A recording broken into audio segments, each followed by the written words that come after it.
అత్యాచారం చేసి హత్య కూడా చేయడం జరిగింది అధ్యక్ష. ఇలాంటి సందర్భాల్లో అలాంటి యాప్ కనుక ఉండుంటే ఉపయోగపడేది అధ్యక్ష. ఈ ప్రభుత్వం అలాంటి అంటే దిశ యాప్ ని కొనసాగించట్లేదు అని మేము అనుకుంటున్నాం అధ్యక్ష. ఒకవేళ ఆ యాప్ ని కొనసాగిస్తారా లేదంటే దానికి సమాంతరంగా ఏదైనా యాప్ ని తీసుకొస్తారా? ఎందుకంటే ఆ యాప్ ఉంటే మాత్రం ఖచ్చితంగా మహిళలకి ఎంతో ఉపయోగపడుతుంది అధ్యక్ష.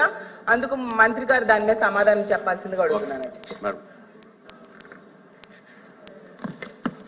అధ్యక్ష, గౌరవ సభ్యురాలు అడిగిన క్వశ్చన్కి అధ్యక్ష, ఈరోజు చూసుకుంటే అధ్యక్ష, నేటి సమాజంలో జనాభా ప్రాతిపదికన కూడా చూసుకున్న పురుషుల కన్నా ఎక్కువగా స్త్రీల సంఖ్య కూడా మనకు కనిపిస్తుంది అధ్యక్ష.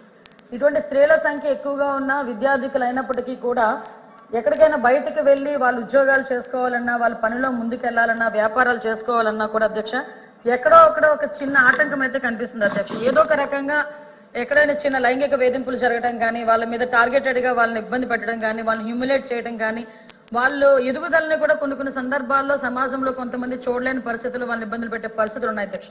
దీని నేపథ్యంలో ఇందాకే సభ్యురాలు ఒక మాట చెప్పి రాజకీయాలకు అతీతంగా చూసుకోవాల్సిన బాధ్యత కూడా అందరి మీద ఉంది అధ్యక్ష. కంపల్సరీగా రాజకీయాలకు అతీతంగా చూసుకోవాలని ఒకే ఒక ఉద్దేశంతో ఈ రోజు రాష్ట్ర గవర్నమెంట్ కానీ కేంద్ర గవర్నమెంట్ కానీ ఈ రోజు దీని మీద ప్రత్యేకమైన దృష్టి కూడా ఏర్పాటు చేయడం జరిగింది అధ్యక్ష. దాంట్లోనే చాలా క్లియర్ గా చెప్పాము అధ్యక్ష, మహిళల భద్రత విషయంలో. అంటే ఇప్పుడు మహిళలు ఎక్కడికైతే ఈ రోజు మహిళ బయటకు వచ్చి చదువుకొని బయటకు వచ్చి ఉద్యోగం చేయటం వరకు ఒక ఎత్తు అయితే, ఆ ఉద్యోగాన్ని సమర్థవంతంగా నిర్వహించడం, క్షేమంగా మార్నింగ్ బయటకు వెళ్ళి మళ్ళీ ఈవినింగ్ ఇంటికి రావడం వరకు కూడా క్షేమంగా రావడం అనేది ఒక ఎత్తు అయిపోయింది అధ్యక్ష. అంటే వాళ్ళు పనిచేసే ప్రదేశాల్లోనే ఉన్న సిచ్యువేషన్స్ అవనాయండి, వాళ్ళు ఉన్న ప్రదేశాల్లో భద్రత విషయంలో అవనాయండి, వాళ్ళకి ఎక్కడా కూడా ఇబ్బందికరంగా సురక్షితమైన ప్రదేశాల్లో వాళ్ళు ఉద్యోగం కల్పించే బాధ్యత కూడా గవర్నమెంట్ తీసుకోవాలి. ఈ రోజు గవర్నమెంట్ కూడా తీసుకుంటుంది అధ్యక్ష. 2013 ఇందాకే చెప్పాను అధ్యక్ష, పోస్ట్ చట్టం ప్రకారం అధ్యక్ష అంతర్గత కమిటీలు అదేవిధంగా లోకల్ కమిటీలు కూడా ఏర్పాటు చేసుకోవడం జరుగుతుంది అధ్యక్ష. దీని మీద అవగాహన కూడా పెంచాలి అధ్యక్ష. ఎందుకంటే పర్టికులర్ గా చెప్తున్నాను, చాలా మందికి ఈ విషయంలో తెలియదు అధ్యక్ష. ముఖ్యంగా ఆడపిల్లలు బయటకు వచ్చి ఉద్యోగాలు చేస్తుంటేనే రకరకాలుగా మాటలు పడే పరిస్థితుల్లో తీరా ఉద్యోగానికి వెళ్ళిన తర్వాత కూడా అక్కడ వాళ్ళు పడే వేధింపుల గురించి బయటికి చెప్పుకోలేక, దీన్నన్నింటినీ కూడా పోలీస్ డిపార్ట్మెంట్ వాళ్ళకి వెళ్ళి చెప్పుకోలేక, పోలీస్ స్టేషన్కి వెళ్తే ఏదో కొంచెం ఇబ్బంది పడే పరిస్థితులు, ఇలాంటి సిచ్యువేషన్స్ లో వాళ్ళెవరు కూడా బయటపడే పరిస్థితులు కనిపించట్లే. కాబట్టి దీని మీద కంపల్సరీగా ప్రతి కంపెనీలో కానీ ఎక్కడైనా కూడా 10 మంది ఉమెన్ ఎంప్లాయీస్ కనుక ఉంటే డెఫినెట్ గా అక్కడ ఒక అంతర్గత కమిటీ, ఒక లోకల్ కమిటీని కూడా ఏర్పాటు చేసుకోవాల్సిన అవసరం ఉంటుంది అధ్యక్ష. దానికి కూడా సభ్యుల కింద అందులోని బాగా చదువుకున్న ఒక ఎంప్లాయీని చైర్మన్ కింద ఏర్పాటు చేసుకోవడం, అదేవిధంగా ఎన్జిఓస్ ఇందులో ఇన్వాల్వ్ చేయడం, ఒక లీగల్ టీమ్ ని కూడా అంటే లీగల్ గా కొంచెం అవగాహన ఉన్న వాళ్ళు అందులో కమిటీల కింద ఏర్పాటు చేసుకోవడం, ఒక కమిటీ అధ్యక్ష అంతర్గత కమిటీ, అదేవిధంగా లోకల్ కమిటీలో కూడా అధ్యక్ష ఎవరైతే కంపెనీల్లో పనిచేస్తున్నారో ఆ కంపెనీ ఓనర్ ఒకరిని నామినేట్ చేయొచ్చు అధ్యక్ష. ఈ రకంగా అక్కడ కమిటీలు ఏర్పాటు చేసుకోవడం. ఇంకొకటి ఏంటంటే, ఎవరైనా మా మీద లైంగిక వేధింపులు జరిగినాయి, మమ్మల్ని ఇబ్బంది పెడుతున్నారు అన్న విషయాన్ని ఎవరైనా వచ్చి కంప్లైంట్ చేస్తే కంప్లైంట్ వాళ్ళు ఇచ్చిన తర్వాత కౌన్సిలింగ్ నిర్వహిస్తారు అధ్యక్ష. కౌన్సిలింగ్ నిర్వహించి కౌన్సిలింగ్ లో కూడా వాళ్ళు కంపల్సరీగా అవతల వాళ్ళు తప్పు చేశారని నిర్ధారణగా కమిటీ వచ్చిన వెంటనే ప్రైమ్ ఆఫ్ అఫెన్స్ కింద కంపల్సరీగా నియర్ బై ఉన్న పోలీస్ స్టేషన్ కి వాళ్ళు కంప్లైంట్ ఇచ్చి తద్వారా వాళ్ళని ఫర్దర్ గా వాళ్ళ నేరం నిరూపితం అయిన తర్వాత ఉద్యోగం నుంచి తొలగించడం కానీ, అమ్మాయికి న్యాయం చేయడం కానీ, ఈ రకంగా ప్రొసీజర్ ఉంటుంది అధ్యక్ష. దీని మీద ప్రత్యేకంగా నోడల్ అధికారి కింద కలెక్టర్లను కూడా ఏర్పాటు చేయడం జరిగింది అధ్యక్ష. దీనిలో ఎన్జిఓస్ కానీ అదేవిధంగా పోలీస్ డిపార్ట్మెంట్ వాళ్ళు కానీ ఎక్కువగా దీనికి women and child welfare department కి సంబంధించి ఎక్కువగా బాధ్యత తీసుకునే పరిస్థితులు కూడా ఇందులో ఉన్నాయి అధ్యక్ష.